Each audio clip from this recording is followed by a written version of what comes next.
Okay, so another lesson for our Study First Instrumental TV na YouTube channel natin.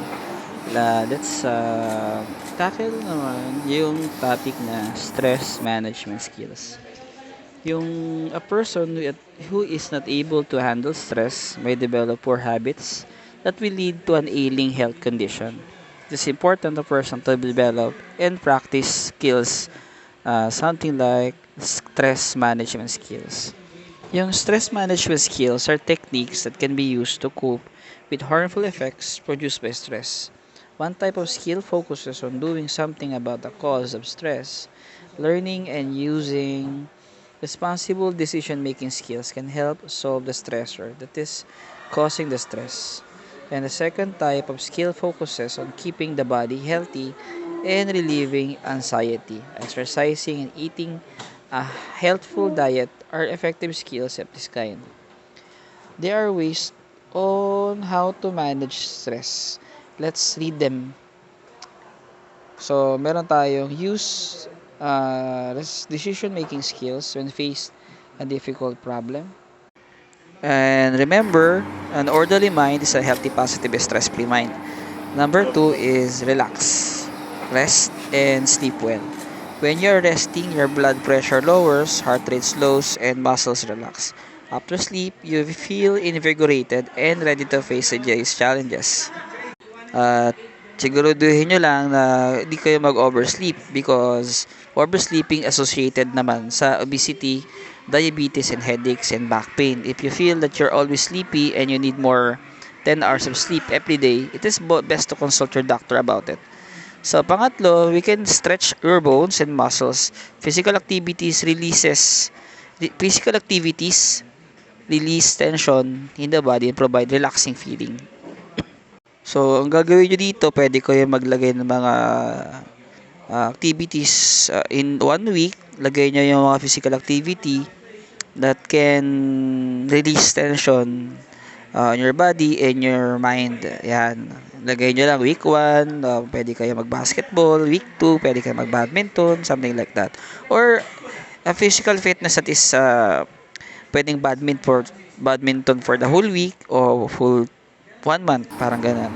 Basta may schedule lang para ma-release yung stresses sa buhay natin. And then, next is plan, work, and plan again. One of the causes of stress is not being able to finish the tasks that are needed for the day. So, ang gagawin nyo lang is to manage your time well. It is best keep a daily schedule of your activities. Remember to identify your priorities for the day. So, do these things when to accomplish the important ones and the less important ones. Then, pwede tayo gumawa ng write your experiences in a journal. So, narrate your successes and winning moments in a journal diary. Looking back at the happy memories will enable you to have a good and healthy mood ready to face any challenge. Yan. So, next is pwede kayo gumawa ng simple journal entry. Gawa kayo notebook and then lagay nyo lang kung ano nangyari. Anong good or bad. So, it's perfectly fine. You may neither draw it or something like doodle it. So, yung mga daily illustration, you can make a song about that na kung ano yung nararamdaman mo. Or you can dance with it and what do you think you feel, you can vlog it or isulat yung sa notebook. The important thing here is you can express what you think and what you feel. Next is to interact with others and develop friendships.